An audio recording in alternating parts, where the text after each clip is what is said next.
Rain needles through the broken skylight, cold as a threat.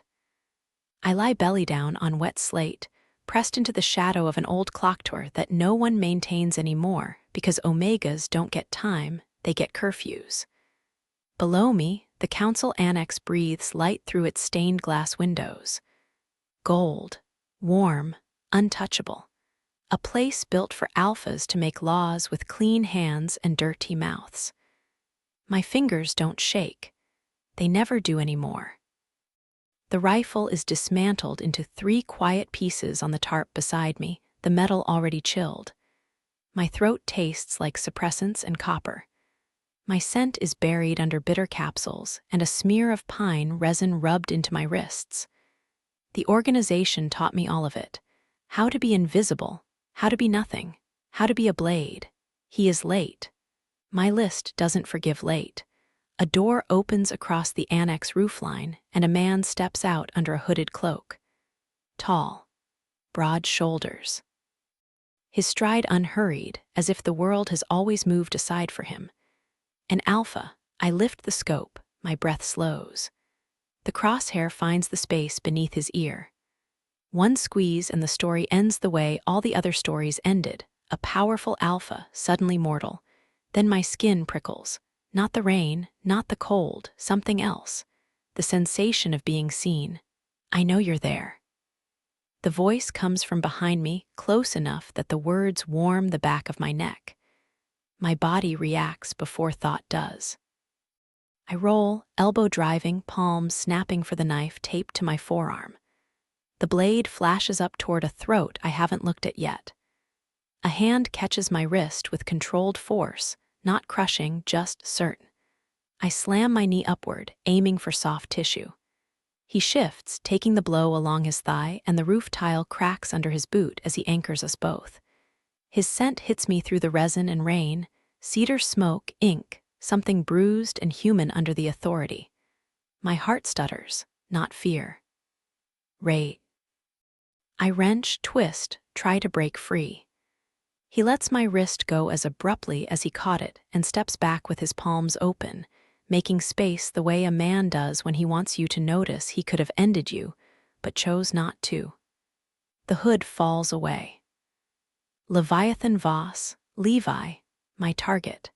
He should be across the annex roofline, should be a distant silhouette, should be nothing more than a red dot in my scope. Instead, he stands in arm's reach, rain sliding down his cheekbones, dark hair slicked back, eyes the color of storm water and steel. He doesn't look surprised to see a weapon pointed at his heart. He looks tired. "I'm not here to fight you," he says. I angle the knife slightly higher. "You're here to die." His gaze drops to the blade, then returns to my face with an infuriating calm. "If I wanted you dead, I wouldn't have announced myself." I bark a laugh that has no humor in it. Alphas announce themselves when they want applause. "I announced myself," he says, "because I didn't want you to pull the trigger on the wrong man." The sentence slides under my skin like a splinter. "The wrong man," I repeat, tasting it. Levi nods once, rain flicking from his lashes. "You've been watching me." My grip tightens. 3 nights. 3 months, he corrects quietly. The roof seems to tilt. The city below roars in my ears, all distant carriage wheels and sirens, all the noise of a world that never stops punishing people like me. "You're lying," I say. "I let you get close on purpose," he continues, as if he didn't hear me. "You're careful, you change routes, you never take the same rooftop twice. You fold yourself into crowds like you belong there even when you don't." My stomach clenches. He knows too much. I step sideways, keeping the knife between us, my heel finding the edge of the tarp where my rifle parts wait. If I have to move, I can sweep them into my satchel in one motion and vanish into the rain. Levi's eyes flick to the tarp, then back to me. "You can kill me, I won't stop you." I hate how steady his voice is, like he's already made peace with the idea of my blade in him. "Then, why are you here?" I demand. His throat works as he swallows, and for the first time something fractures in his expression. Not fear, something like shame. Because I need you, he says. I laugh again, sharper. Alphas always do. He flinches, just a fraction. Good. I'm the only alpha on the council who has voted for Omega rights reform for 5 years, he says, each word clipped like he's forcing them through teeth. Every time I bring it to the floor, it gets buried. Every time I gather support, someone disappears. Someone changes their mind overnight. Someone's mate suddenly gets threatened. A gust of wind pushes rain sideways. My hair, soaked, clings to my jaw. Not my problem, I say. It is, he replies, because the men blocking it are the same men you've been hunting, and they know you exist. The knife doesn't move, but my blood runs cold. He takes a careful step forward, slow enough that I could cut him before he closes the gap. He stops when I don't retreat. I'm asking for a truce, he says. Not for my sake, for yours. Say what you came to say, I snap. Then turn around so I can decide where to put the blade. His gaze steadies on mine, unwavering. They're going to bait you. They'll drag an Omega through the streets and call it justice. They'll whisper your name so your people come running. And when you do, they'll close the net. My lips go numb. You're warning me. I'm offering you something better than warning. His voice roughens. I can get you what you've never had. Spit rainwater from my mouth. Don't you dare. Names, Levi says over me. Dates, routes. The council's internal schedules, proof. The kind that doesn't just kill one alpha at a time, but exposes the whole rot to the public. My arm wavers for the first time in years. Proof. We've worked on rumors and patterns and survivor testimonies, valuable, but always dismissed because it comes from Omegas, because our voices are treated like noise. Real proof would be a weapon sharper than any knife. I force my hand steady again. Why would you give me that? Levi's jaw flexes. Because I'm losing, and because you're not what they say you are. My laugh is a whisper now. And what do they say I am? A monster, he answers. An Omega who forgot her place. My pulse bangs against my ribs. The organization's name, unspoken between us, feels like a brand. We never say it aloud. Words can be overheard. Names can be traced. Go on, I say, voice low. Tell me the part where you're the noble alpha who saves the poor Omega. His eyes flash. I'm not noble, I'm complicit. I sit in rooms where men joke about collars like their jewelry and heats like their entertainment. I vote no and it changes nothing. I leave and it changes nothing. He stops, breath harsh. I want it to change. I stare at him, rain dripping off my lashes, knife still up. Talk, I command. Levi exhales like a man stepping off a ledge. In 3 days, there's a closed session at the council estate. They're moving a bill through, a registration expansion. Omegas will be required to submit scent samples quarterly. They'll track anyone who uses suppressants, anyone who's unbonded past 20. My stomach turns, nausea hot. You're sure, I say, not a question. I read the draft, he says. I copied it. Copying is treason, even for an alpha.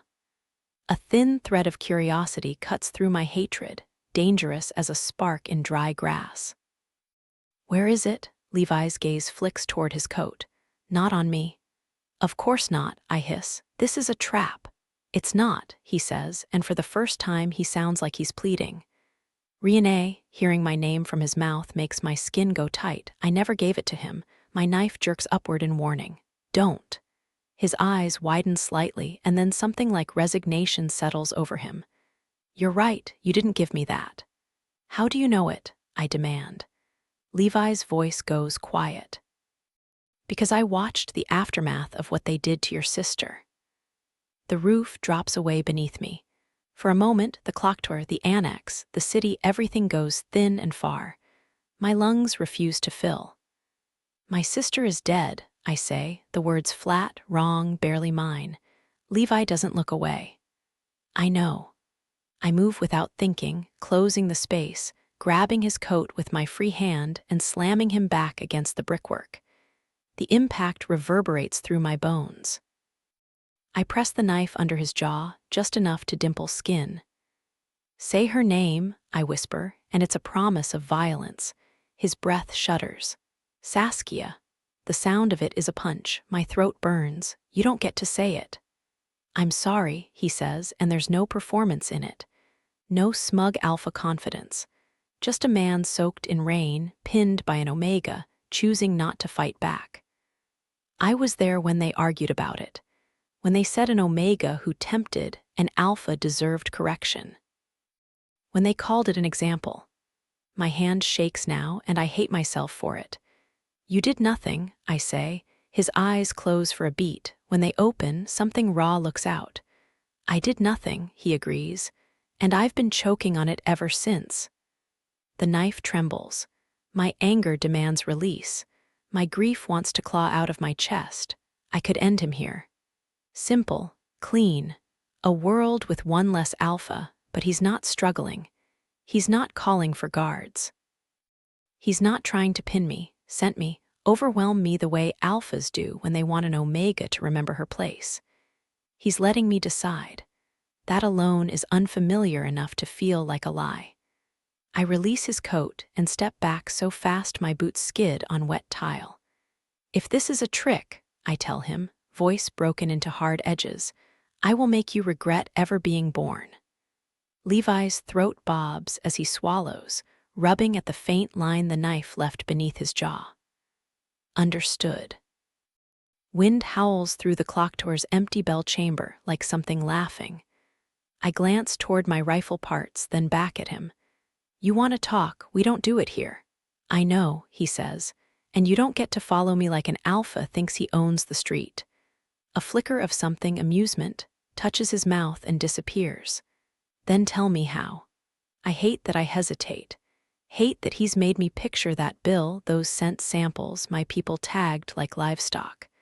"Tomorrow," I say. Dawn. The glass house on Marrow Street. Levi's brow tightens. "That place is condemned." "That's the point," I snap. "Come alone." "I will," he promises. I turn away, scooping the rifle parts into my satchel with practiced speed. My hands remember what my heart is trying to forget. I am an executioner. I don't negotiate. I don't trust. I step toward the roof's edge.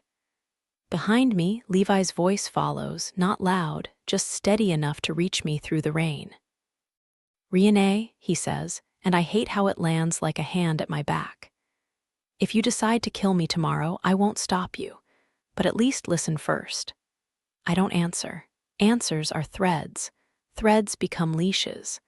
I drop into the night, catching a drain pipe, boots scraping metal, and disappear into the city that has tried to break me since birth. But his scent clings to my mind like smoke. And for the first time in years, my list feels heavier. Levi, I stay on the roof long after she's gone, rain soaking through my coat, until the cold bites deep enough to feel like penance. My pulse is still fast, not from fear, from proximity. I've been in council chambers where men shout and throw threats like knives, where the air is thick with alpha dominance and perfume and entitlement. None of it has ever made my blood move the way it did when an Omega's blade pressed under my jaw and she looked at me like I was already dead. Not because she was beautiful, though she is, in a sharp, storm-broken way, because she was real. Reina moves like someone who has learned the world will not make room for her, so she takes space by force. Every motion efficient, every glance a calculation. She's not a rumor, not an urban myth alphas tell each other to justify tightening leash laws. She's a consequence. And she has every reason to hate me. I lean my head back against the brick, letting rain run down my face like absolution I don't deserve. The memory of Saskia's name on a paper, spoken with laughter, rises in my throat. I swallow it down hard. Tomorrow, Marrow Street. A condemned glass house where the city used to grow citrus for the wealthy, back when sunlight was considered a right instead of a luxury. Now it's a carcass of iron ribs and shattered panes, full of weeds and forgotten things. A perfect place for an Omega assassin to decide whether I live.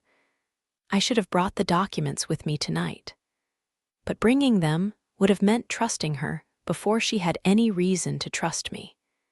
It would have meant risking them on a roof where my own shadow might be watched, because someone is always watching. I push away from the brick and scan the neighboring rooftops, letting my eyes adjust to the darkness. Down in the street, a patrol wagon rolls by, 2 alphas in uniform, 1 beta with a ledger, a muzzled Omega walking behind them with her wrists bound. Her head is down. Her collar glints, a strip of metal that marks ownership without saying the owner's name. The beta yanks the chain when she stumbles. The Omega's knees hit the cobblestones. My hands curl into fists inside my pockets. If I intervene, they'll smile politely and tell me she's being relocated for her safety. If I press, they'll cite the ordinance I voted against last year, the one that allows temporary custody of unbonded Omegas after dark. Temporary. Like bruises are temporary. Like fear is temporary. I force myself to walk away because I have learned the brutal arithmetic of this place. One righteous gesture can ruin the entire attempt at reform. And reform is the only blade I have that reaches far enough. But the guilt keeps score anyway. By the time I reach my carriage, my jaw aches from clenching. The driver opens the door without meeting my eyes. Even servants know what it means to be an Omega in this city. Even servants know what it means to be an alpha who doesn't behave the way alphas are supposed to. Inside, the carriage smells faintly of wax and old leather. I sit, shrugging off my wet coat, and pull a thin folder from the false bottom of my travel case. The seal is broken, the papers inside are copies, meticulously handwritten by my own hand in the hours I should have been sleeping. The draft bill, the registry expansion, the quarterly cent sampling, the penalties for evasion. The names attached to it are the true reason I didn't bring it to the roof. Cassandra Holt, Marcellin Reeve, Othmer Sorrell, counselors who smile in public and hunt in private. Men who believe the hierarchy is sacred because it benefits them. Men who would rather burn the city than let Omegas become citizens. Men who have begun to suspect that I am not merely an inconvenient vote, that I am a leak.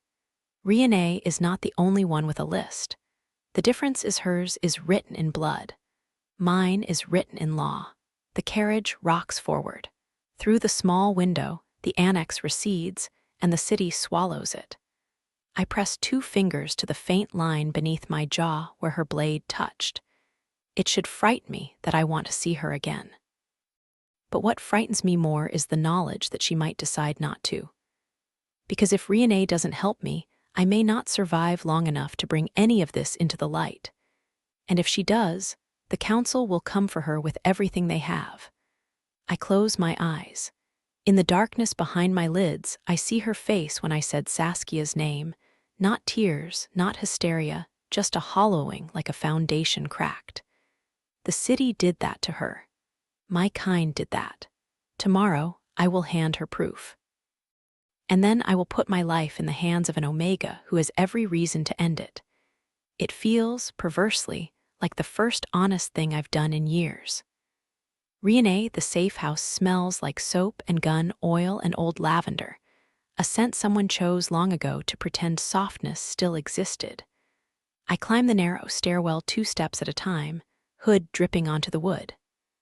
My fingers fumble the lock once. Once is enough to make anger flare at myself, then the door gives. Inside, the lamp is low. 2 women look up from the table. 1 beta, 1 Omega, both armed. Thessaly's hair is braided tight against her scalp, her eyes quick and bright like a knife's edge. She was born beta, which means the world forgets to fear her, which makes her dangerous in the best way. Sophronia sits beside her, shoulders straight, hands folded over a small pistol like she's praying. Sophronia's heat cycles are irregular, trauma can do that, and she never takes suppressants. She says she refuses to swallow anything the council mandates. The rebellion in her is quiet, stubborn, and exhausting. They both smell the rain on me. They both smell the resin. They also smell something else. What happened? Thessaly asks, and her gaze flicks to my throat, to my wrists, searching for marks. I step into the room and bolt the door. He found me. The air changes, not fear, readiness. A shift of bodies toward weapons, toward escape routes, toward violence. Sophronia's voice is soft. Which one? I peel off my wet gloves. My hands are steady again. Leviathan Voss. Thessaly's eyes widen a fraction. The council's pet reformer. The same, I say, and Thessaly leans forward. Did you finish it? I stare at the table, at the worn wood, at the map carved with old knife marks, corners curled, a city reduced to lines and targets. No, I say. The silence is immediate and sharp. Sophronia inhales like she's been slapped. Thessaly doesn't move, but I can see her calculating, rearranging every assumption she's held about me. Why? Thessaly says, voice carefully neutral. Is he still breathing? Because he said Saskia's name. Because he didn't fight back. Because he offered something I've been starving for since my sister died. Proof that could make the world look at us and be forced to see. I don't give them any of that. Emotion is a weakness in this room. Emotion is how you get controlled.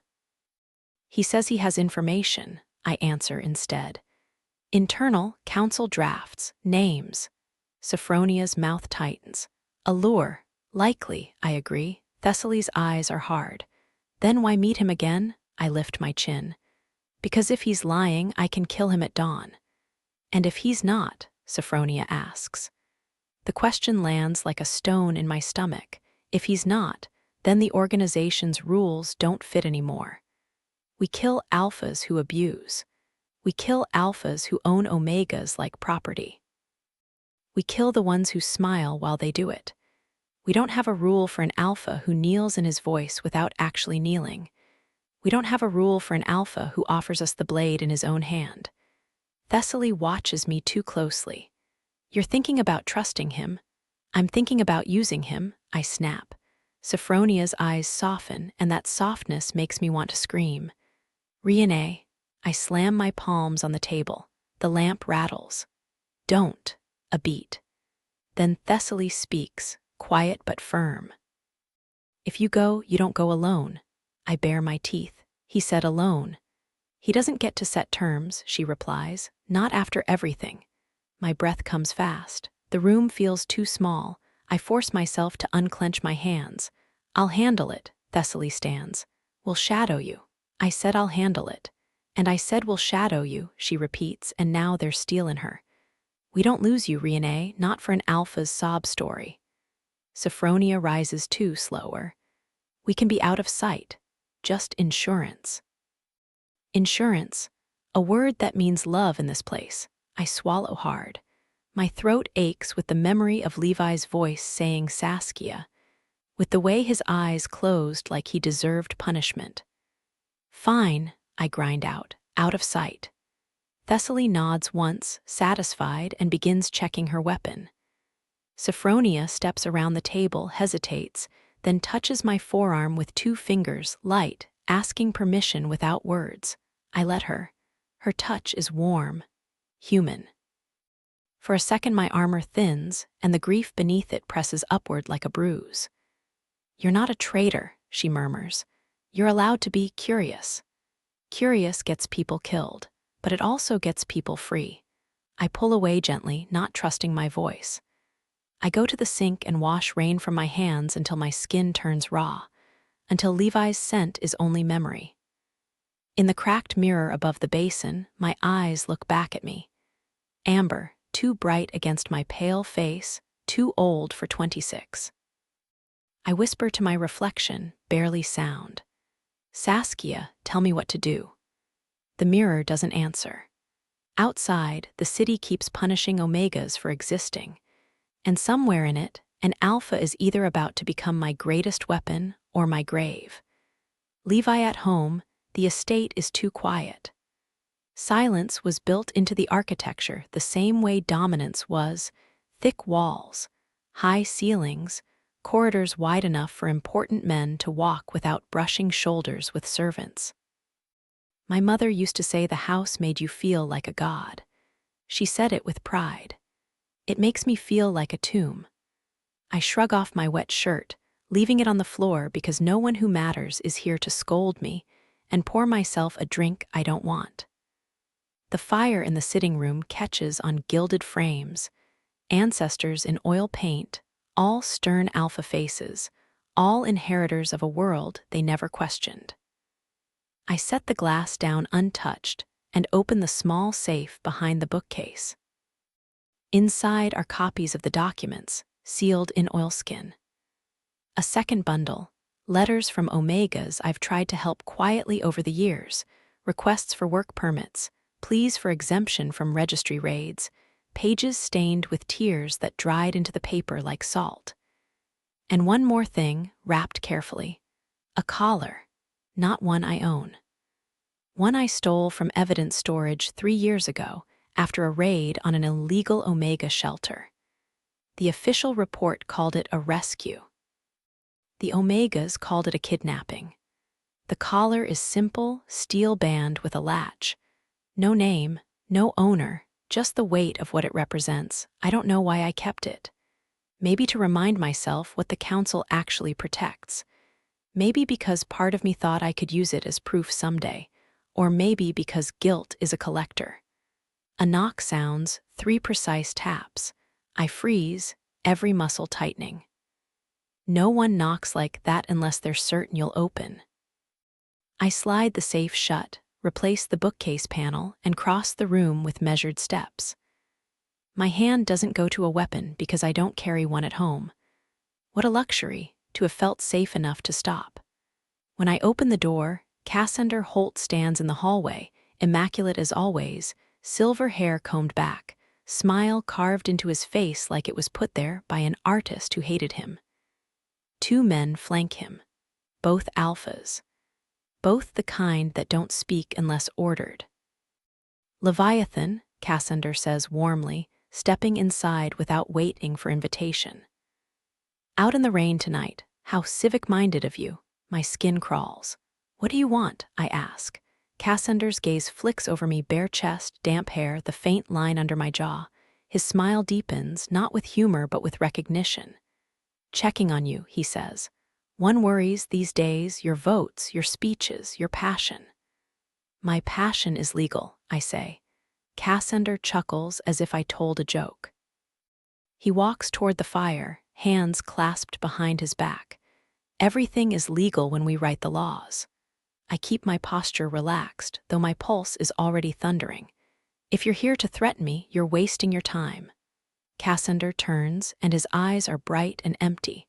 Threaten you? No, I'm here to advise you. His gaze dips again to my throat, that faint mark. Careful where you wander at night, he says softly. The city is full of desperate Omegas. Some of them have ideas. I force a bland expression. Is that so? Cassandra steps closer until the firelight paints gold along his cheekbones. His scent hits me, expensive spice layered over something rot. A rumor reached me, he murmurs, that an Omega has been making herself useful, removing certain unfortunate men. My stomach goes cold.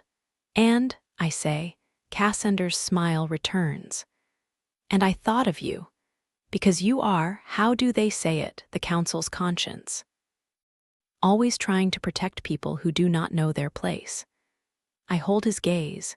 If you have evidence, present it. Oh, Leviathan, Cassandra's voice is almost tender. Evidence is for courts. We are far above courts. One of the alphas behind him shifts, a subtle reminder of force. Cassandra reaches out, not quite touching my jaw, stopping an inch away as if savoring restraint. You've been scratched. By a stray cat, I say evenly. Cassandra laughs, delighted. Of course, how silly of me. He drops his hand and steps back, satisfied, as if he's already taken what he came for. We're having a closed session in 3 days, he says. Attendance is mandatory. I would hate for you to miss it due to illness. My blood hums. I won't, I say. Cassandra's smile is a blade. Good boy. The words hit like a slap. Then he turns toward the door. His guards follow. At the threshold, Cassandra pauses and glances over his shoulder. Oh, he adds lightly, and if you see anything suspicious, any Omega who seems more clever than she should be, do tell me. He leaves before I can answer, the hallway swallowing him like he was never there. I stand in the quiet, listening to my own breathing. They know, maybe not everything, but enough. Marrow Street isn't just a meeting now. It's a deadline. If Reina doesn't take the documents tomorrow, if she doesn't move fast, Cassandra will cut me out like a diseased organ.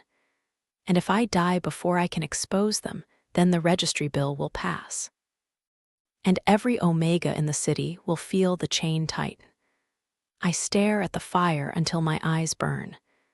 Then I go back to the safe and pull out the oilskin package.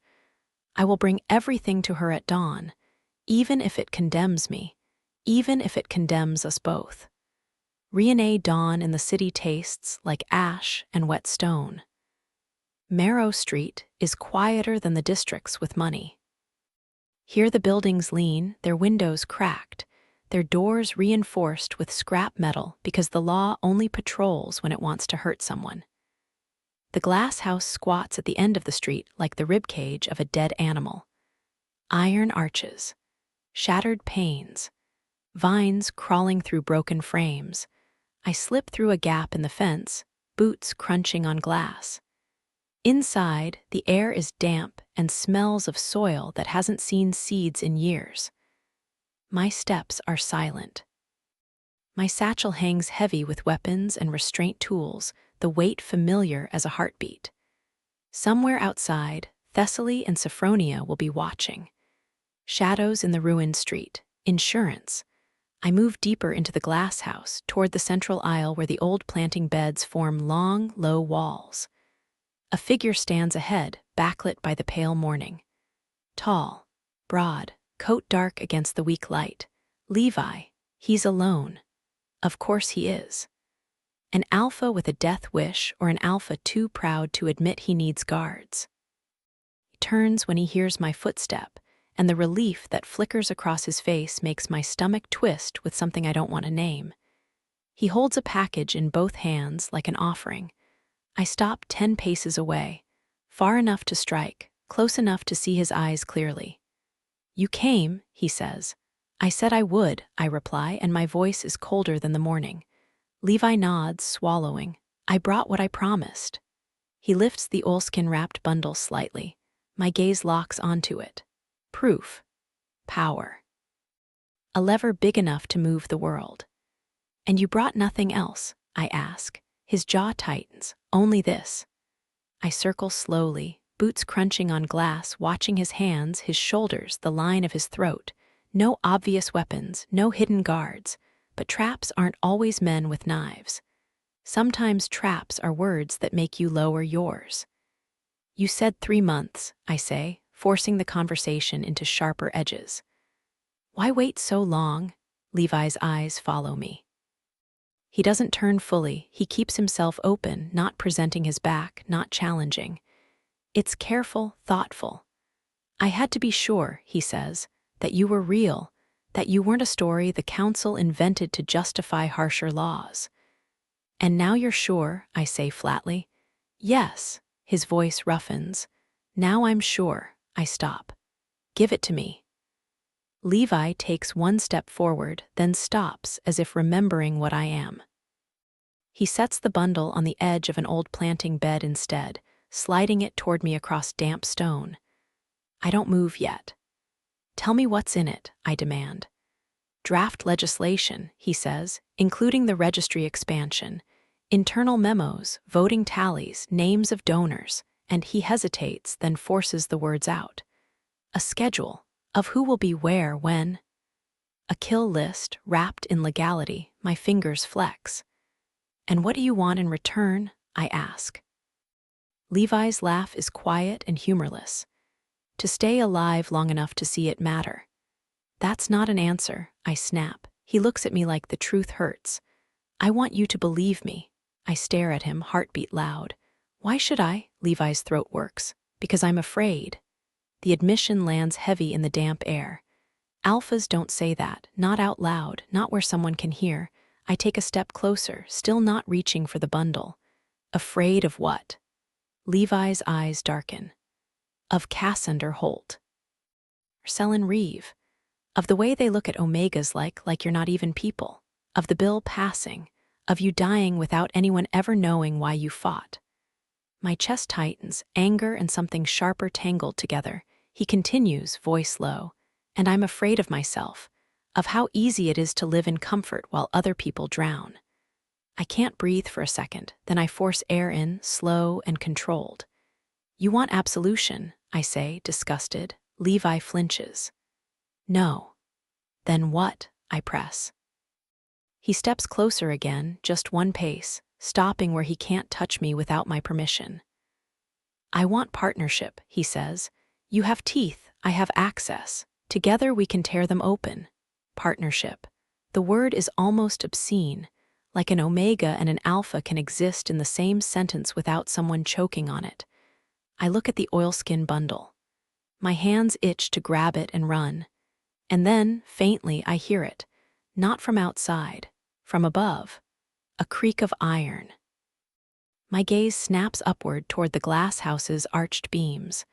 For a heartbeat, nothing. Then a shape shifts in the shadows of the broken rafters, too large to be a bird, too deliberate to be wind. My blood turns to ice. Levi sees my expression and turns his head, following my stare. What? He starts. The world explodes into motion. A bolt thuds into the planting bed where the oilskin bundle rests, splitting stone with a crack. Another bolt slams into the iron frame behind Levi's head, vibrating metal. Crossbows. Hunters. Levi's eyes widen, and for the first time I see real animal fear in him. I move on instinct, grabbing his coat and yanking him down behind the bed as another bolt screams through the air where his throat used to be. Glass rains from above in tinkling shards.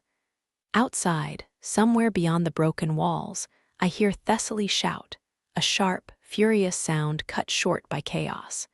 They found us. They found him. They found me. Levi's breath is harsh in my ear. Reina, don't speak, I hiss, pressing him lower as another bolt hits iron with a shriek. His sense surges, alpha instinct flaring under threat, and my body reacts with a traitorous shiver, my skin waking up, my suppressed omega nature snarling awake under adrenaline. I hate it. I hate my biology for choosing this moment to remind me what I am in their eyes. Levi's hand hovers near my shoulder, not touching, not claiming, waiting, even now. Above us, boots scrape metal. A hunter shifts position, searching for a clean shot. I peek around the planting bed edge, eyes narrowing. 2 silhouettes on the rafters, at least 3 more moving along the outer wall. They aren't city patrol. Too quiet, too practiced. Council hunters. Levi whispers, barely air. This is because of me. Everything is because of you, I snarl, then regret it immediately because his flinch is real and sharp. A bolt slams into the stone inches from my face, showering my cheek with grit. Levi's breath catches. His eyes flick to the tiny speck of blood where a shard nicked me. Something in him goes feral for a second, alpha protective instinct spiking, hot, possessive, dangerous. He clamps it down so fast it almost makes me dizzy. I can get you out, he says, voice strained. There's a service tunnel under the west wall. It leads to another bolt. Another crash of glass. The tunnel might be watched. It might be their intended funnel. A net. I glance toward the oilskin bundle. It sits exposed on the bed's edge, one more bolt away from being ruined. Proof or survival, I make a decision so fast it feels like falling. I grab the oilskin bundle and shove it into my satchel, then seize Levi's wrist. "You're coming with me," I say. His eyes lock on mine. "Reina, if you—" "I don't care," I cut in. "Move." And in that moment, with bolts raining and hunters closing, I understand the shape of my choice. I was supposed to kill him. Instead, I'm about to save him. And whatever I am after this, assassin, traitor, Omega who forgot her place, the city will come for me like fire. I drag Levi toward the west wall as another bolt bites into stone behind us, and the glass house fills with the sound of breaking things. Reina, the west wall is a ruin of brick and ivy, but the earth beneath it is still packed hard with old intent. I half slide, half fall into the service tunnel Levi mentioned, dragging him by the wrist as bolts whistle overhead and glass keeps dying behind us. The tunnel's mouth is a gash under the foundation, low enough that my shoulders scrape. Damp grit coats my palms. The air changes instantly, mold, rust, something animal that has nested here and left. Levi follows without protest, broad frame folding down into the darkness with a discipline that surprises me. He should be louder, clumsier.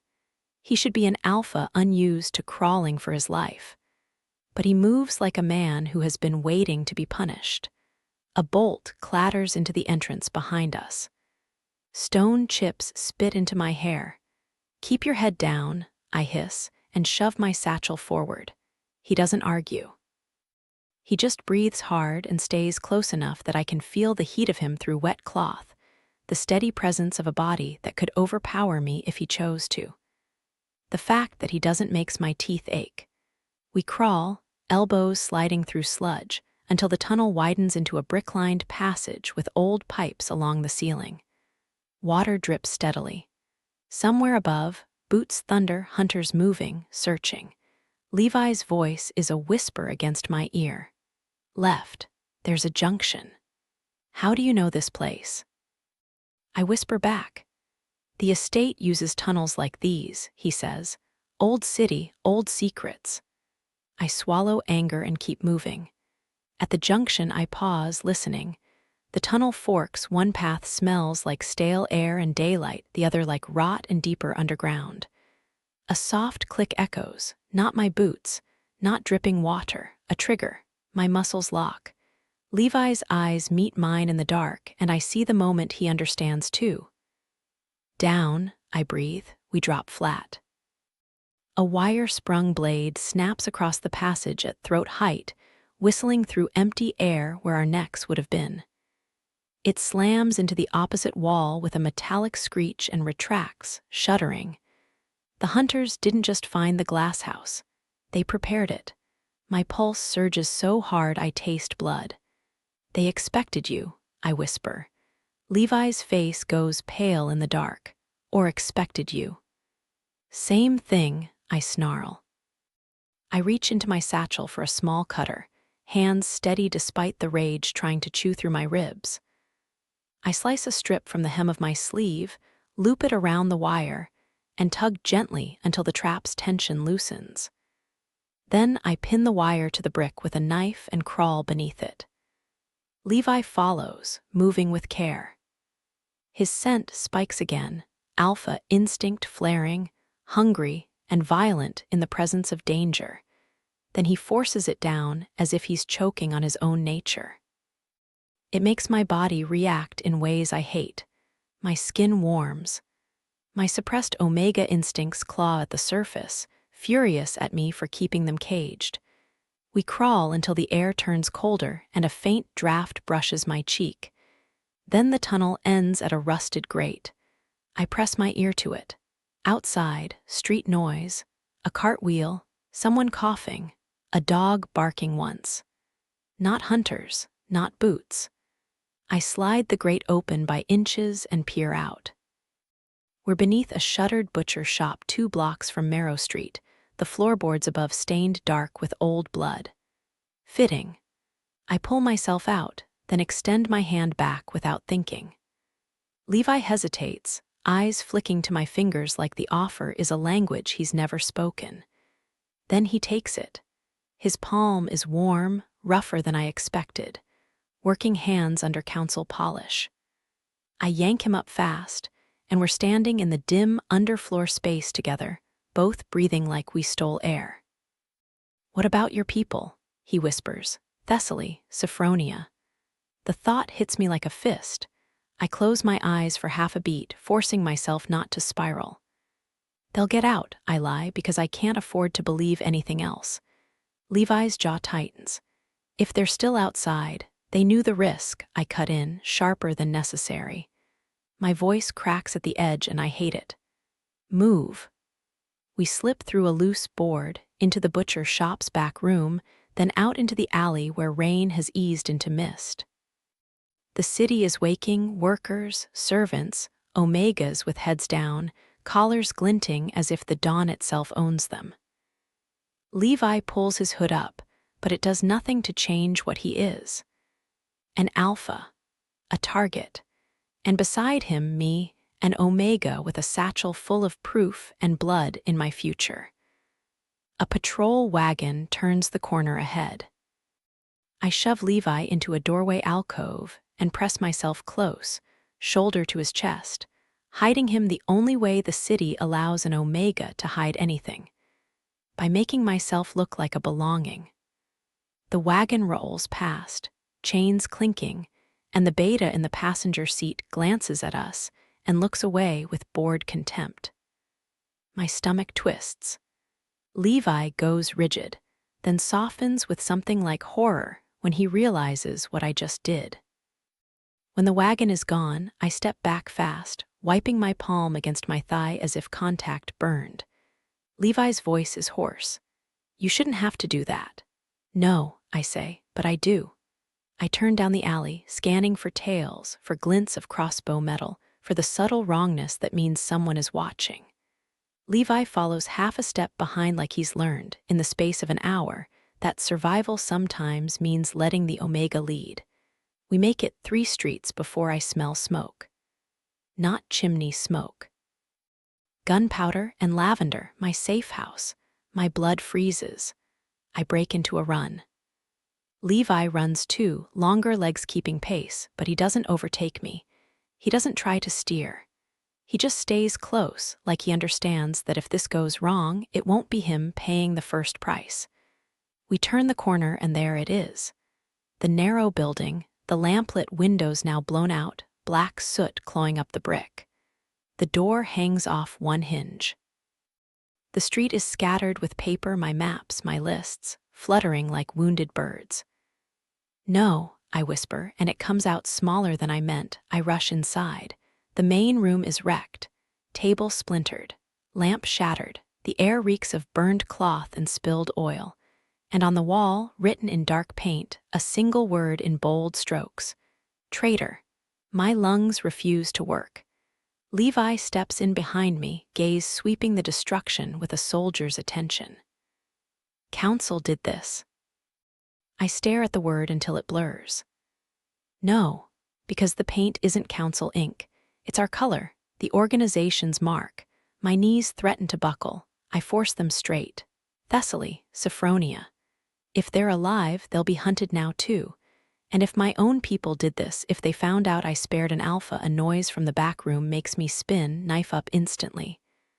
A figure stumbles out, coughing through smoke residue, face smeared with ash. Sophronia. Her eyes are swollen, but she's upright. Alive. Relief hits me so hard I nearly choke on it. She sees Levi and flinches, pistol raising with shaking hands. "Don't," I snap, grabbing her wrist gently but firm. "Not him." Sophronia's gaze flicks to my face, searching, and something in her expression cracks. "They took Thessaly." The room tilts. My hand tightens on her wrist. "Who?" Sophronia swallows, voice ragged. "Eudoxia." The name is a punch. Eudoxia is not just a leader. She's a myth we made into flesh. The founder. the one who decided the only way to carve rights out of this world was to spill alpha blood until the streets remembered fear. She never comes in person. Unless it matters, Sophronia's voice drops. She said you're compromised. She said you brought a council alpha to our door. Levi stiffens behind me, a soundless inhale. Sophronia keeps going, eyes shining with something like grief. She said you chose him over us. I didn't, I say, too fast. But the truth is sharper and uglier. I chose to save him in that glass house, and the consequences detonated in my hands. Sophronia squeezes her eyes shut. Reina, she gave Thessaly an ultimatum. My throat goes tight. Say it. She said Thessaly lives if you finish the alpha, Sophronia whispers. Today. Silence falls heavy as wet cloth. Levi's voice comes low. You should do it. I whip my head toward him, fury bursting so hot it makes my skin sting. Don't you dare tell me what I should do. His eyes hold mine, steady and bleak. If killing me saves her, then, I step into him, blade at his throat in a heartbeat, not cutting, just close enough that he feels the promise. I am not your executioner on command. His gaze drops to the knife, then back up, and something in his face looks almost relieved that I'm angry. Sophronia's voice shakes. Reina, please, Thessaly, she saved me. She pushed me into the back room when the fire started. I know, I rasp. My brain races, fast and vicious. Eudoxia has Thessaly. Eudoxia wants Levi dead. Council hunters want both of us dead. My safe house is ash. My organization has turned on me. And in my satchel, proof that could crack the council open if it reaches the public. I look at Sophronia, at the soot on her cheeks, at the fear she's trying to swallow. Then I look at Levi, an alpha who walked into a condemned glass house, alone, to hand an Omega the weapon to destroy his own kind. A bitter thought slices through me. Maybe this is why Eudoxia is afraid. Because proof changes things in a way blood never can. We're not killing him, I say, voice hard as brick. Sophronia makes a broken sound. Then Thessaly, we're getting her back, I cut in, and then we're ending this properly. Levi's jaw clenches. How? I pull the oilskin bundle from my satchel and hold it up. With this. Sophronia's eyes widen at the sight. Levi watches it like it's a loaded gun. We leak everything, I say. Not to a council channel, not to a court, to the public. To every street corner and factory floor and Omega dormitory. We make it impossible to bury. Levi's voice is careful. If you do that, you'll force their hand. They'll come for you with legal authority and illegal knives. I know, I say. Sophronia whispers, and Thessaly, I swallow, feeling the shape of the gamble. We trade. Levi stiffens. Trade what? I look straight at him. You, Sophronia gasps. Levi goes very still. You can't. Watch me, I say, though terror coils in my gut like a living thing. Eudoxia wants you dead? Fine, she can have you. Levi's eyes darken. Reina, she won't kill you immediately, I continue, forcing logic into place around emotion like scaffolding around a collapsing building. Not if she wants to prove you're guilty, not if she wants to break you first. That buys time. Levi's voice turns rough. Time for what? For me to get Thessaly out, I say. And for Sophronia to take this to someone who will publish it. Sophronia recoils. You can, I say, and my voice softens despite myself. You're the one they underestimate, that's why you survive. Sophronia's hands tremble. They'll kill me. They'll try, I say, but you won't be alone. Levi's gaze snaps to me. You're sending her into the city with council hunters everywhere. I'm sending her with council proof, I correct. Then I look at Sophronia. You know the print houses. The ones that hide unregistered ink. The ones that owe us. Sophronia's eyes fill, but she nods once tiny. Yes, I grip her shoulders. Go now, don't look back, her voice breaks. Reina, I lean in and press my forehead to hers for a heartbeat, an intimacy we rarely allow ourselves because it makes loss sharper. Bring the sky down on them, I whisper. For Thessaly. Sophronia nods again, swallowing sobs, then slips out the back like smoke. I turn to Levi. His face is tight with a kind of restrained panic I didn't expect from an alpha. "You're not trading me," he says. I step closer until he can smell the resin on me, the suppressants, the fear I'm pretending isn't there. "I'm not asking your permission." A muscle jumps in his jaw. "You don't know what Eudoxia will do." "I know exactly what she'll do," I whisper. "She'll try to make me prove I'm loyal by killing you, and I'm going to refuse so loudly she chokes on it." Levi's voice drops. "Why?" The word is simple, but it cracks me open. Because Saskia would have wanted a world where we didn't have to become monsters just to survive. Because good alphas aren't supposed to exist, and if one does, it means the world can change without turning all of us into ash. Because when he could have dominated me, he didn't. Because when Cassander called him good boy, I wanted to cut Cassander's tongue out. Because God help me, some stupid, buried part of my Omega body recognizes safety in him, and I hate it, and I want it anyway. I bare my teeth. Because you're useful. Levi's eyes soften with something that looks like understanding and pain. He nods once slow. "Then use me." The words should feel like victory. They don't. They feel like the moment before a fall. Levi, her plan is reckless. It's also the first plan that sounds like it could actually win. I watch Reina move through the wrecked safe house, gathering what little remains. Spare ammunition, a clean blade, a coil of wire, a small vial of scent-masking oil. She's all sharp angles and controlled breath, but I can feel the tremor under it, the way grief and fury are welded together inside her. She thinks trading me is a simple exchange. I know better. Eudoxia won't see me as a bargaining chip. She'll see me as a symbol. A chance to prove that even a good alpha bleeds the same. And Reina will be asked to cut me open with her own hands. The thought makes something in my chest go hot and sick. I step into her path. "Reina," she doesn't look up. "Don't slow me down. If you bring me to her," I say quietly, "she'll force you to choose in front of an audience. Your people will watch. They'll hate me," she finishes, finally meeting my eyes. Her gaze is bright with unshed violence. "They already do." "That word on the wall," I start. "Don't," she snaps. I swallow. In council chambers, I've watched men debate Omega suffering as if it were an abstract concept, like weather. Here, in this burned room, it's a living thing that breathes and shakes and refuses to die. Reina shoulders her satchel. We move, now. We leave through the back alley, avoiding main streets. She keeps to shadows like they're part of her body. I follow, heart hammering, senses stretched thin. Every time someone looks at us too long, my muscles tense. Not because I think I can fight an entire patrol. Because I know the city's rules. If an alpha is seen with an Omega who isn't collared to him, the questions start. If an Omega is seen walking like she has purpose, the batons come out.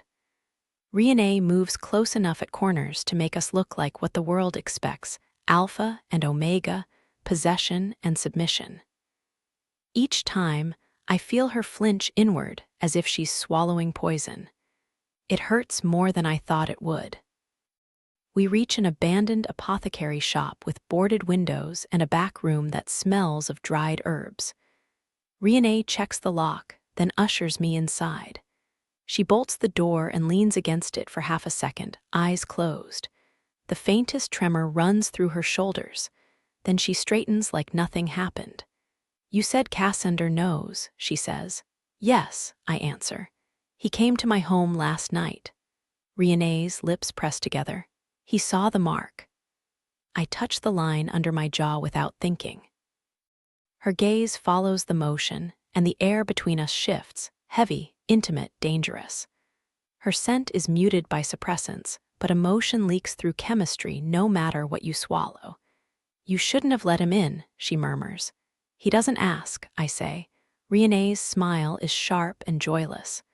"Welcome to being an Omega." The words sting because they're true.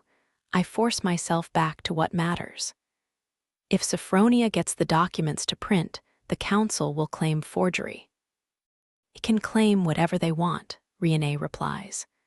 But once the streets read it, once Omegas see the names, once Betas realize their wives and daughters are next, your council won't control the narrative. I watch her, admiration twisting with dread. She is a storm that learned to aim itself. And Thessaly, I say quietly. Where would Eudoxia take her? Reina's gaze goes distant, calculating. Old River District. There's a warehouse under the collapsed bridge. We used it years ago. You're sure?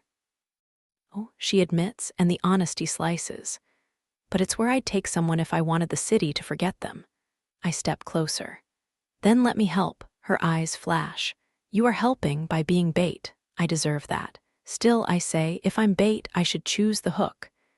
Reina studies me for a long beat, as if weighing whether I'm trying to take control. Then she reaches into her pocket and tosses me a small object, a collar key. I catch it, frowning. My people still use steel, she says flatly. Not because we like it, because sometimes you have to unlock what the world locked first. My throat tightens.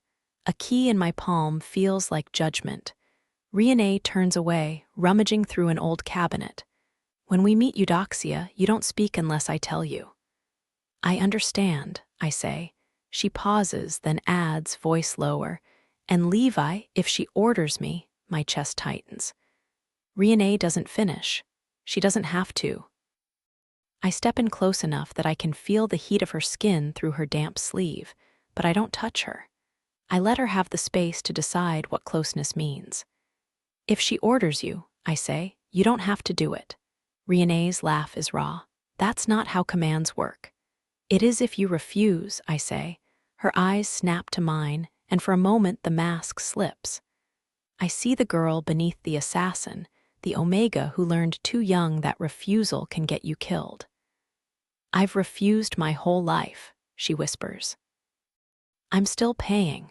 I swallow the urge to reach for her. Then let me pay too. The words leave my mouth before I can polish them into something safer. Reina's expression goes very still. Then she turns away sharply, as if my sincerity is more dangerous than any hunter. We move at noon, she says. By then Sophronia should be in motion. If she fails, we improvise. If she succeeds, I ask. Reina's mouth tightens. Then the city burns, not with fire, with truth. A shiver runs down my spine. Truth has always been the thing my kind feared most. Reina noon crawls in like a bruise. We leave the apothecary through the roof, crossing low buildings, avoiding main streets. The river district stinks of tar, algae, and old iron. Barges drift like sleeping beasts, and the water is the color of dirty coins. Under the collapsed bridge, the warehouse squats in shadow. I feel it before I see it, bodies. Scent, human fear layered over river rot. Eudoxia's people are here. I signal Levi to stay back with a sharp hand motion. He hesitates, then obeys. I slide along the warehouse wall until I reach a side door cracked open by an inch. Inside, voices murmur. A laugh, female, low, amused. Eudoxia, my stomach knots. I push the door open and step in. The warehouse is lit by hanging lamps that throw circles of yellow light onto concrete. In the center, Thessaly kneels with her hands bound behind her back, braid half undone, lips split. Blood streaks her chin. My vision narrows.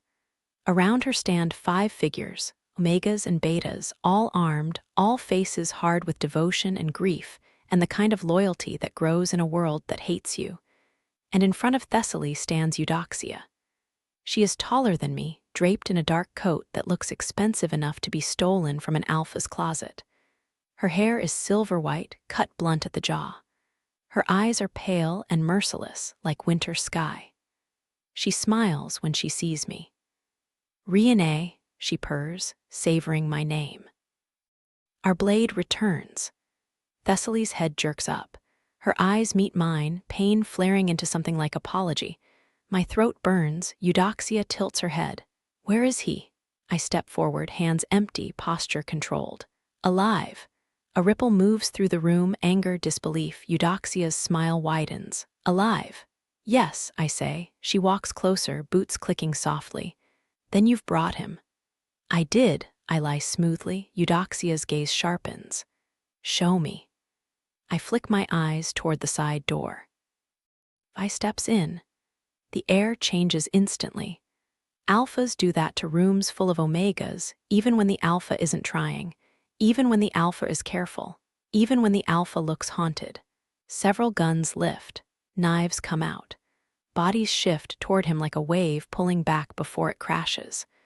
Levi stops 2 steps inside, hands open, chin raised. He doesn't bare his teeth. He doesn't push dominance. He stands there like a man offering his throat. Eudoxia's gaze rakes over him with cold interest. Leviathan Voss. Levi's voice is calm. Eudoxia, she laughs softly.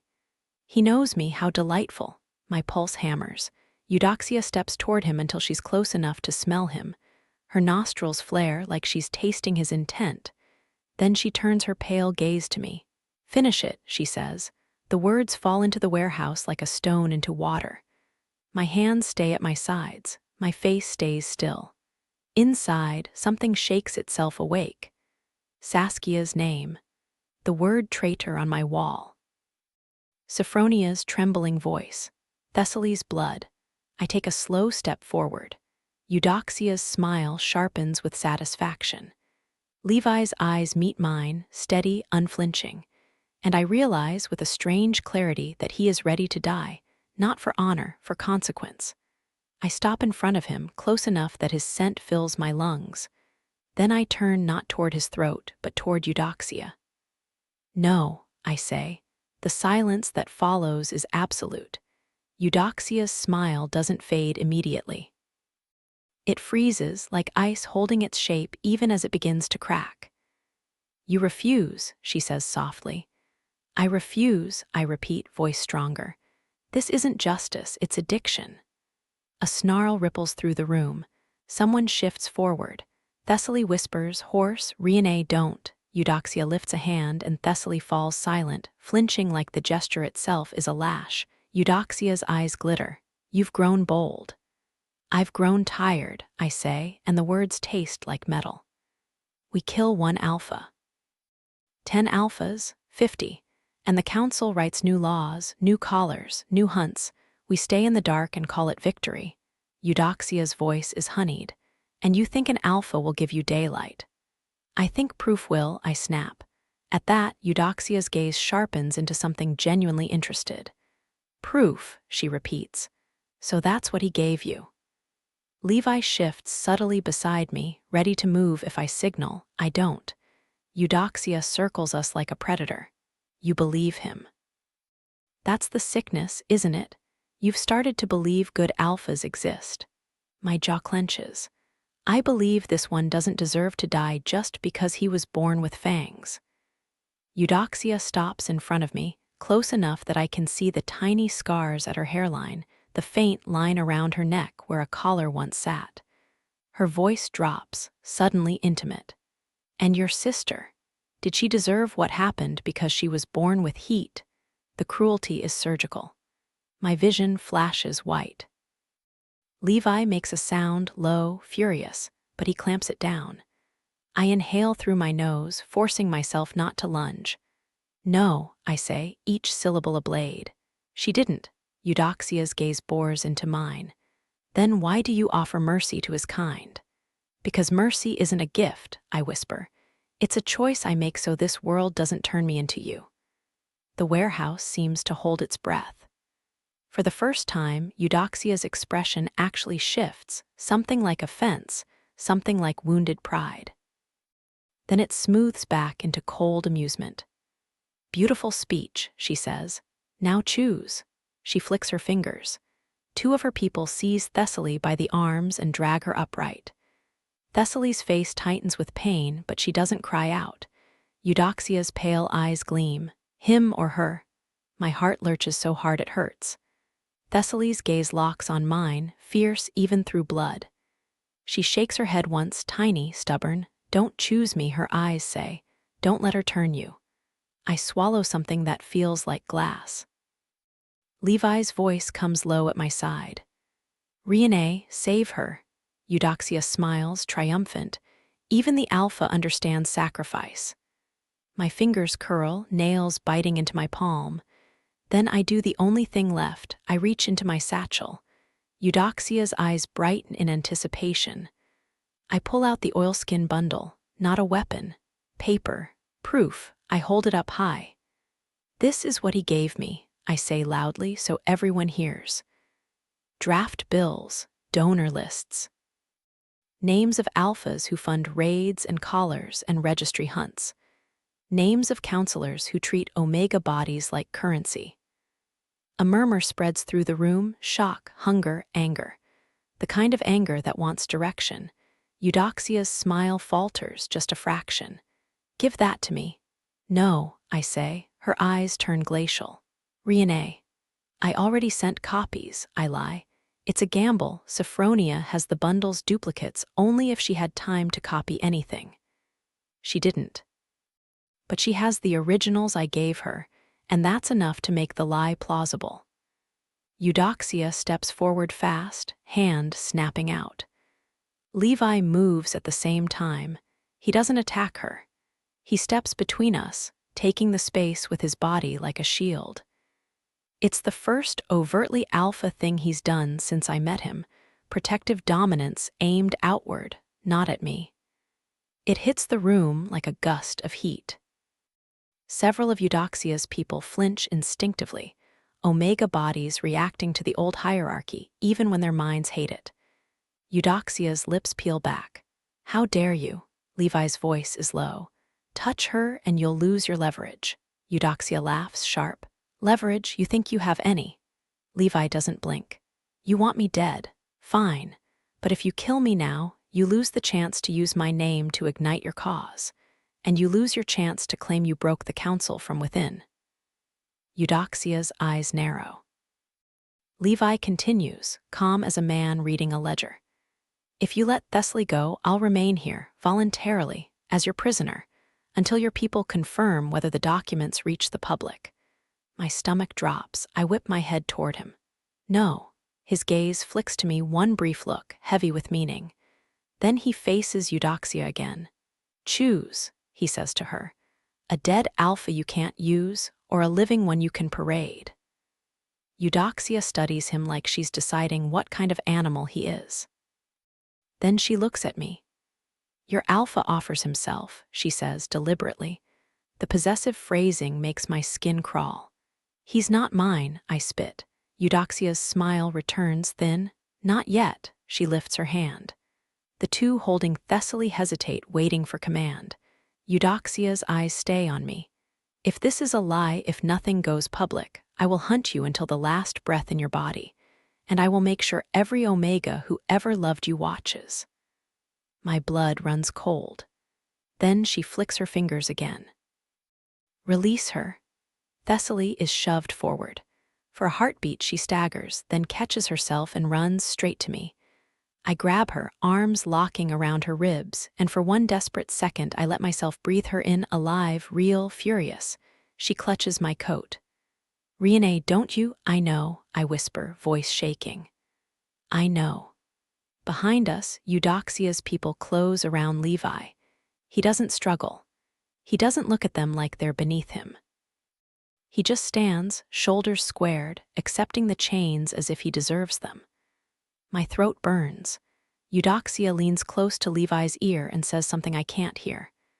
Then louder to me, go then, save your friend, run with your proof. Let's see if your faith in daylight is anything but a child's dream. I back away with Thessaly in my grip, body screaming to lunge forward, to take Levi with me, to tear the warehouse apart. But if I do, Thessaly dies. Sophronia dies. The documents die. Everything dies. Levi meets my eyes across the widening distance. He inclines his head once. A silent command, don't waste it. I turn and run, pulling Thessaly with me, the river air cold in my lungs like punishment. Levi chains are familiar to Omegas. They are not supposed to be familiar to me. The first cuff bites my wrist, and the cold metal shocks my skin. The second snaps around the other. Someone yanks the chain between them, testing it like they're checking a dog leash. A bitter laugh rises in my throat, but I swallow it. Eudoxia watches me with an expression that is almost curious. "I expected fear," she says. "You'll get it later," I answer, voice steady despite the pulse hammering behind my ribs. "When you start hurting people for sport." Her eyes flash. "This city hurts people for sport every day." "And you're going to fix that by becoming it?" I ask. Eudoxia steps closer, pale gaze boring into mine. "You don't get to judge me, Alpha." "I'm not judging," I say quietly. "I'm pleading." That surprises even me. Eudoxia's mouth curves. "Pleading for yourself." I think of Reine's face when she said Saskia's name was mine to keep out of my mouth. I think of the word traitor scrawled over her burned safe house. I think of the way she refused to kill me even with Thessaly's life held hostage. I exhale. "For her," I say. Something in Eudoxia's expression tightens. Old pain, old memory, quickly hidden. Then she turns away. "Bring him to the office," she orders, "and find out if the papers truly reached ink." As they drag me through the warehouse, I catch one last glimpse of the door where Reina vanished. The air feels emptier without her. I should be terrified. Instead, a fierce, quiet hope starts to form, dangerous as a flame in a gas-filled room. Because Reina didn't just refuse Eudoxia. She chose a third path, and if Sophronia succeeds, the council will have to face something it cannot arrest. A public. In the dim office upstairs, they force me into a chair. Someone ties my wrists to the armrests. The rope is coarse and humiliating. Eudoxia sits across from me with a ledger and a cup of tea like we're negotiating trade. "Tell me," she says conversationally, "do you truly believe your council will reform because of paper?" "Yes," I say. She tilts her head. "Why?" I look at my bound hands, then back at her. "Because alphas are cowards," I answer, "and cowards fear being seen." Eudoxia studies me, then smiles faintly. "We'll see." Hours stretch. My shoulders ache, my mouth goes dry. I hear distant traffic, river water, the occasional shout from the warehouse floor. Then, near dusk, a runner bursts in breathless. Eudoxia's eyes sharpen. "Well," the runner speaks fast.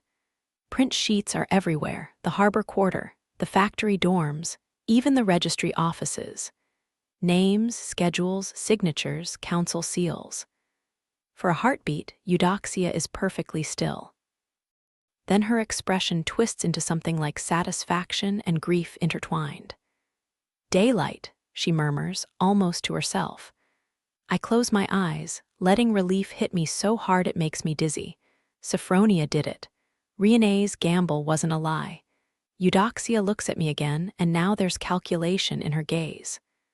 "Your council will respond," she says. "They'll declare emergency powers. They'll call this sedition. They'll send hunters." "Yes," I agree. She leans forward. "And they will kill your reformers first." I open my eyes slowly. "Including me, especially you," she says. I swallow. Eudoxia sits back. "You may be useful yet, Leviathan Voss." The rope around my wrists suddenly feels less like a restraint and more like a countdown. Because if the council comes for me, they will come hard. And if Reina tries to rescue me, she may not survive it. I inhale, steadying myself. If I get one chance to speak to her again, I will not waste it on apologies that sound like comfort. I will give her something real, a way out. Reina, by nightfall, the city is not the same city I left this morning. The streets are papered with truth. Broadsheets slapped onto walls with paste. Handbills tucked under doors. Names shouted in taverns and factory lines.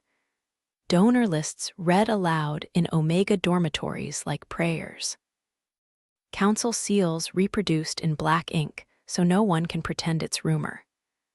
Cassandra Holt, Marcellin Reeve, Othmer Sorrell. And beneath the names, the bill's language clinical, obscene about scent samples, registry expansions, penalties for evasion. Omegas on the street stop walking long enough to read, eyes widening. Betas read too, faces tightening with anger as they realize this isn't just Omega oppression. It's the council building a machine that will eventually grind everyone. The council responds exactly as Levi predicted. Patrol wagons multiply. Loudspeakers crackle with emergency declarations. False documents, foreign agitators, Omega hysteria, but the papers have signatures, and signatures are harder to beat than bodies. Thessaly limps beside me through an alley, one hand pressed to her ribs. She's pale but alive. Her eyes are incandescent with fury. "They have Levi," she rasps. "I know," I say. "We've been moving since we left the warehouse, never staying long enough to be cornered. Sophronia is somewhere in the city, hidden by her own network. I pray she's alive. I can't afford to think beyond that." Thessaly grabs my sleeve and yanks me into a doorway as a patrol wagon clatters past. Her breath is harsh. "When Eudoxia let me go," she whispers, "I knew what it meant." "Don't," I say. Thessaly's voice shakes. "Reina, you traded an alpha for me." "I traded time," I snap. "That's all."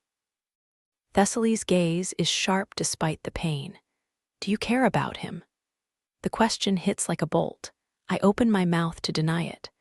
But the city's noise rushes in, the shouts, the wagons, the crackling emergency orders, and underneath it all, I hear Levi's calm voice saying he watched Saskia's aftermath and did nothing. I hear him offer himself in the warehouse. I feel the memory of his hand taking mine in the tunnel like it was permission, not possession. My throat tightens. "I care," I admit, and the words taste like betrayal and truth. And I hate that I do. Thessaly exhales slowly, eyes softening for a fraction. "Then we get him back," I look at her. "We can't storm Eudoxia." "We don't," she says. "We storm the council." My pulse stutters. Thessaly continues, voice low and urgent. "If they're declaring emergency powers, they'll convene tonight. Closed session. Damage control. They'll try to rush the registry bill through before the street organizes." Levi told me 3 days, but truth accelerates everything. "They'll be guarded," I say. Thessaly's smile is vicious. "Good, let them see what an Omega can do when she's done asking." I should say no. I should say we have enough, papers are out, reform will come. But reform doesn't come just because people deserve it. It comes because someone makes it more painful to resist than to yield.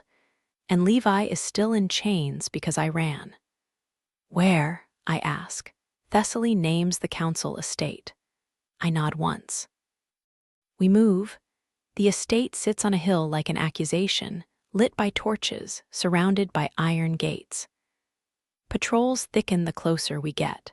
Betas with ledgers, alphas with rifles, dogs trained to scent suppressants.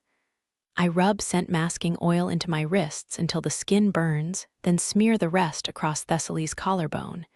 We don't go through the front. We go through the servants' drain line, a narrow stone channel half-choked with leaves. The stench is foul, but foul doesn't matter. Inside, the estate's underbelly is warm with pipes and hidden corridors. I hear distant voices, counselors shouting, the clink of glasses, the brittle laughter of men who think they can laugh their way out of anything. A door ahead creaks open. Thessaly freezes. I pull her into a niche behind a hanging tapestry. 2 alphas step out, speaking casually. "Public is rabid," one sneers. "Let them bark, we'll collar the lot once the bill passes." The other laughs. "And Voss?" The first alpha's voice turns colder. "Cassandra says remove him tonight. Make it look like Omega sedition. Then we present his death as proof reforms were dangerous." My stomach drops. They're going to kill Levi. Not later, not eventually. Tonight. Thessaly's hand clamps on my arm hard enough to bruise. Her eyes burn. We wait until the alphas pass, then slip out, moving faster now, guided by instinct and rage. We find the holding rooms near the wine cellar, thick doors, iron locks. A muffled sound leaks through one. A grunt of pain. My blood turns to fire. I pick the lock with shaking fingers and push the door open. Inside, Levi is chained to a post, wrists overhead. His shirt is torn, skin bruised along his ribs. His head lifts slowly. His eyes find me. Relief flickers quick, disbelieving, then he goes still, like he's afraid to hope too hard. Reina, he breathes. The sound of my name on his split mouth breaks something in me. I cross the room in 3 strides and touch his face with my fingertips, gentle, furious. "I'm sorry," I whisper, and my voice cracks. "I'm sorry." Levi's eyes close for a beat, and when they open they're bright. "Don't apologize for surviving." Thessaly steps in and begins working the chain mechanism with the collar key I gave Levi earlier, hands fast, jaw clenched. Levi's gaze stays on me. "They're going to kill you," he murmurs. "You shouldn't be here." "I shouldn't be alive either," I whisper back. Yet, the lock clicks. The chain loosens. Levi drops forward, knees buckling for half a second. I catch him under the arms, hauling him upright. He's heavy, solid, trembling with exhaustion and contained fury. He swallows and then, slowly, deliberately, he sinks to his knees in front of me. The motion is so shocking I freeze, an alpha on his knees. Not for dominance, not for play, not to take, to offer. His hands, still cuff-marked, hover near my boots and stop as if he won't touch without permission even now. His voice is rough. "I am sorry," he says, each word carved out. For Saskia. For every time I sat in those rooms and let men speak about omegas like they were livestock. For benefiting from a world built on your pain. Thessaly goes very still behind him. My chest constricts. My eyes burn. Levi lifts his gaze to mine. I don't expect forgiveness. I'm asking for the chance to spend the rest of my life proving I'm not your enemy. My throat tightens so hard it hurts. I want to spit. I want to sob. I want to drag him up and kiss him and bite him and make him understand that apology doesn't resurrect the dead. But it does something else. It acknowledges them. It names what was done. And in a world that tells omegas were not even worth naming, that matters. I exhale, trembling. "Get up," I whisper, voice shaking with anger and relief, and a tenderness I didn't consent to feeling. Levi stays still for a beat longer, as if imprinting the moment onto his bones, then rises with effort. Thessaly grabs his arm. "Move, council dogs are coming." We slip out into the corridor. The estate is in chaos now, shouts, boots, doors slamming. Someone has discovered Levi's missing chains. Someone is calling for guards. We run. And behind us, through the walls, the council's roar rises like a wounded animal. Levi, we don't escape the estate cleanly. We escape like thieves. Like omegas. Reina leads us through servant passages, down stairwells that smell of ash and soap, past a kitchen where terrified staff huddle and pretend not to see. Thessaly keeps pace despite her injuries, jaw clenched, eyes scanning for threats like she was born with a compass for danger. At a back exit, an alarm bell begins to ring, loud, metallic, relentless. Reina flinches, just a fraction, then forces herself onward. We burst into the cold night and sprint into hedges, down the hill, into the city where the streets are alive with protest and patrols in equal measure. Torches flicker. People shout. Papers wave in the air like flags. An Omega stands on a crate reading the donor list aloud, voice shaking with rage, while betas around her chant names like curses. My name is shouted too, some with hope, some with contempt. I feel exposed. Stripped of council armor. Human. Reina drags me into an alley and slams me against a brick wall long enough to check my injuries with fast hands. Ribs, wrists, throat, touches that are clinical but still make my blood surge because her fingers are warm and she is alive and she came back. "You're limping," she snaps.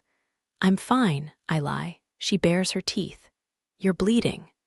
"I've bled before," I say, her eyes flash. "Not like this." Thessaly stands guard at the alley mouth, watching a patrol wagon rumble by. Reina's scent shifts subtle, but I catch it. Suppressants thinning under stress. The air around her warms, sweetens with something dangerous, and my instincts flare hard, a hungry protective urge that wants to press her into safety and keep everyone else away. I clamp down on it so violently my jaw aches. Reina notices anyway. She always notices. "Don't," she whispers, voice tight. "I'm not," I rasp. Her eyes search mine, as if looking for the lie. Then she exhales and looks away, swallowing something. Thessaly returns, urgent, Sophronia's signal. She holds up a scrap of paper with a symbol inked on it, 2 intersecting circles, a meeting mark. "She's alive," Thessaly says. "She wants us at the old Bell Foundry." Relief hits me like a wave. We move again, keeping to side streets, slipping between crowds and patrol lines. The city feels like a living beast, furious and awake. At the Bell Foundry, Sophronia waits in the shadow of old machinery, eyes wide, hair pulled back. Ink stains on her fingers like she's been wrestling words into existence. When she sees us, she chokes on a sob. "You got him back." Reina nods once, sharp. "You did it." Sophronia lifts a bundle of fresh broadsheets, triumphant and terrified. "They're everywhere. The printers ran all night. Even some alphas helped quietly. They hate Cassander more than they hate us." Reina's gaze hardens. "Good. Let hatred be useful for once." Sophronia's voice shakes. "The council called an emergency session. They're trying to pass the registry bill tonight anyway." "They can't," I say. Sophronia looks at me, eyes glassy. "They can if they declare martial authority." I swallow. Reina's gaze locks on mine. "Your vote won't stop them." "No," I admit. Thessaly's smile is sharp. "But a crowd will." Reina turns to Sophronia. "Where's the main press line?" Sophronia answers without hesitation, as if she's already decided the shape of her own courage. Reina nods, then looks at me. "Can you get us into the council square without being arrested?" I think of my crest, my old authority, how it curdles in my stomach now. "Yes," I say, "for a few minutes." Reina's eyes narrow. "Then we use those minutes to light the fuse." Reina, the council square is a sea of bodies by the time we arrive.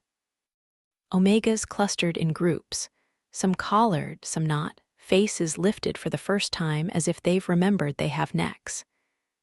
Betas with work-worn hands clenched into fists. Even a few alphas on the fringes, uncertain, drawn by the scent of upheaval like moths to flame. Guards line the steps of the council building, rifles ready, expressions hard. Above them, the stained glass windows glow, hiding the men inside who think walls are the same as safety. Levi leads us through the crowd with his hood down, face visible. Gasps ripple. Shouts follow. Someone throws a crumpled sheet at his feet and screams traitor. Someone else screams hero. The words collide like stones. Levi doesn't flinch. He climbs the steps toward the guards. They raise rifles. Levi lifts his hands. His voice carries trained for chambers built for commanding attention. "Stand down." The guards hesitate, caught between hierarchy and chaos. Levi steps closer. "Open the doors. Now." A guard, young, jaw tight, swallows. "Counselor Voss, we have orders." "I am your order," Levi snaps, and the alpha dominance in it hits like a whip. I hate that it works. I also need it to. The guard flinches, then signals. The doors crack open. Levi turns his head slightly toward me. Now, we move fast. Inside, the entry hall smells of polished stone and expensive perfume. Shouting echoes from the chamber ahead. Thessaly and Sophronia scatter handbills onto the marble floor like confetti made of knives. I stride forward and push open the chamber doors. The council session is in full frenzy. Cassandra Holt stands at the dais, face flushed with righteous outrage. Marcellin Reeve sits beside him, lips tight, eyes scanning the room like a predator sensing danger. Othmer Sorrell leans back, smug even now. Other counselors shout over one another. On the floor like a stain lies the draft registry bill, already being stamped, already being forced through. Cassander's gaze snaps to the doorway. He sees Levi, then he sees me. Recognition flares in his eyes, sharp and cold. "Seize them," Cassander barks, guards surge. Levi steps forward, voice like thunder. "Stop." For half a second, the room obeys out of habit. I use that half second. I yank the oilskin bundle open and fling copies of the memos onto the chamber floor, pages scattering, seals visible, signatures undeniable. "Read them," I shout, and my voice is not pretty, not measured, raw, furious, alive. "Read what you planned for us." Cassander's face contorts. "Forgery. Then prove it," I snap back. "Prove your seals are fake. Prove your signatures aren't yours. Prove you didn't sell Omega bodies for donor coin." Marcellin rises, eyes narrowing. "This is insurrection." "It's accountability," I spit. Othmer laughs. "And Omega lectures us on governance." I step closer, staring him down. "And Omega reminds you can bleed." Guards lunge again, and then the doors behind us blow open wider, not from force, but from sheer pressure. The crowd spills in. Not all of them, not enough to overrun the guards, enough to witness. Enough that the council can't claim this happened in the dark. Omegas and betas pack the hall, faces lifted, eyes burning. Someone holds up a broadsheet like a torch. Someone else begins to read Cassander's donor list out loud, voice shaking with rage. Cassander's expression shifts, just for a heartbeat, from outrage to something like fear. Because Levi was right. Cowards fear being seen. Levi steps up beside me, shoulders squared, voice carrying. "This council has abused its power. It has legislated cruelty. It has treated Omegas as property and betas as tools." Cassander sneers. "Treason." Levi's voice goes colder. "No, treason is selling your people's freedom for donor gold." The chamber erupts in shouting. I feel the moment teeter, violence ready to spill. So I do the most dangerous thing I can. I lift my chin and let my scent rise, just a fraction, through thinning suppressants, enough that the room registers me as Omega, undeniable human. The guard's eyes flick to my throat. The crowd quiets instinctively. I speak into the silence. "You wrote laws to track our scent," I say, voice steady now, each word deliberate. "To take our bodies for your comfort, to punish us for refusing bonds forced on us like chains. Tonight you tried to pass that bill while the city begged you to stop." I point to the pages on the floor. "These are your signatures." My gaze sweeps the counselors. "You can stamp whatever you want, but you can't stamp the truth out of people once they've tasted it." Cassander's jaw works. He looks to the guards, eyes sharp. He's going to order blood. Levi shifts closer, slightly in front of me. A shield again, not ownership, protection. I hate how my heart reacts, how relief and affection curl together like smoke. Cassander opens his mouth, and a voice from the crowd cuts through like a blade. A woman, beta by scent, older, well-dressed, but trembling with rage. "My daughter is Omega," she shouts. "And your registry bill lists penalties that would make her a criminal for existing. I funded you, Cassander. I gave you coin because you promised stability. This is not stability, this is tyranny." A second voice joins, an alpha, unexpectedly. "My mate is Omega. If you register her like livestock, you register me too." Then another, and another. The chamber tips. Not because the council suddenly grows hearts. Because the public becomes a weight the council can't lift. Cassander's face goes gray. His eyes flick calculation, retreat. Marcellin Reeve leans toward him, whispering urgently. Othmer Sorrel's smugness cracks. Levi's voice rings out, final and merciless. Withdraw the registry expansion. Pass the rights reform, now, or you will face not an assassin in the dark, but an entire city in daylight. For a long moment, all I hear is breath and distant chanting outside. Then Cassander Holt does what cowards do when cornered. He smiles thinly. Very well, he says, voice tight. We will reconsider. It's not surrender, it's survival. And it's enough. Because the crowd hears it, and the crowd will not forget. Levi, they don't arrest us in the chamber. Not because they don't want to. Because too many eyes are watching and too many hands are ready to tear the building apart if the guards move wrong. Cassander retreats behind procedure, announces a committee, announces a revised bill, announces a formal vote. Reina watches him with contempt so sharp it could cut steel. I lean close to her ear and speak quietly. This is the best we'll get tonight. Leave. Her jaw flexes.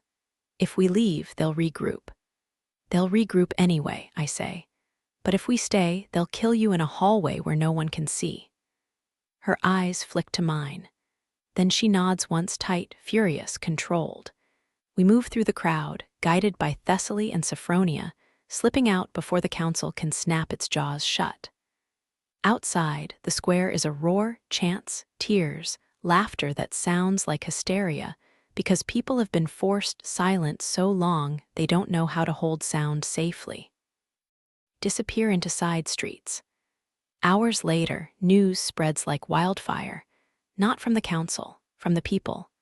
The reform passes under emergency public pressure, stripped of the registry expansion, with concessions so large the councillors choke on them. The language isn't perfect. The protections aren't complete. But it is the first time in living memory Omegas are written into law as citizens instead of property. The council signs because it has no other move that won't start a war it might lose. Cassander Holt and Marcellin Reeve don't walk out smiling. They walk out watched. And watched is the beginning of the end for men like them. But victory doesn't taste sweet. Not when I remember the rope on my wrists. Not when I see Reina flinch at every sudden sound, as if her body expects betrayal to leap from shadows. Not when Eudoxia still exists, and the council's hunters still breathe. We can't stay. Reina knows it the moment the city begins to celebrate. Pack, she tells Thessaly and Sophronia in the Bell Foundry's back room. Move your people, burn your roots. Thessaly's eyes are hard. And you? Reina glances at me. The look is brief, but it lands like a hand on my chest. We're leaving, she says. Sophronia's lips tremble. Together, Reina's voice goes quiet. By choice. Thessaly studies us with a fury that's almost protective. He hurt you. I start to speak, but Reina answers first. He didn't, she says. Then, after a beat, not like the others. Thessaly's gaze stays sharp. That's not the same as safe. Reina's jaw tightens. Nothing is safe. Sophronia steps forward and cups Reina's face gently, thumb brushing soot-stained skin. You did it, she whispers. Saskia would. Reina's eyes shine. She blinks hard. Don't. Sophronia nods, swallowing tears. Go then, before they decide to punish you for winning. Reina embraces them both, quick, fierce, like she's trying to imprint their warmth into her bones. Then we leave at dawn.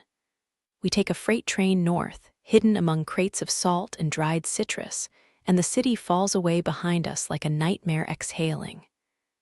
Reina sits across from me in the dim of the cargo car, knees drawn up, a blanket around her shoulders. Her eyes are fixed on nothing, but her hand is wrapped around a small object. A collar key, not as a tool, as a reminder. I watch her for a long time, then speak softly. You don't have to keep running forever. Reina's mouth twitches without humor. This is the world you helped build. Yes, I say, and I will spend my life dismantling it with you if you'll let me. Her gaze lifts to mine, guarded and bright. The train rocks, steady as a heartbeat. Renee's voice is quiet. If I let you, you don't get to own me. The words are a blade and a plea. I swallow, choosing truth over pride. I don't want to own you. She studies me, searching for the trap. I lean forward slightly, careful, and bare my throat the way an alpha never does unless he's surrendering something real. I want to stand beside you, I say. Not in front, not above.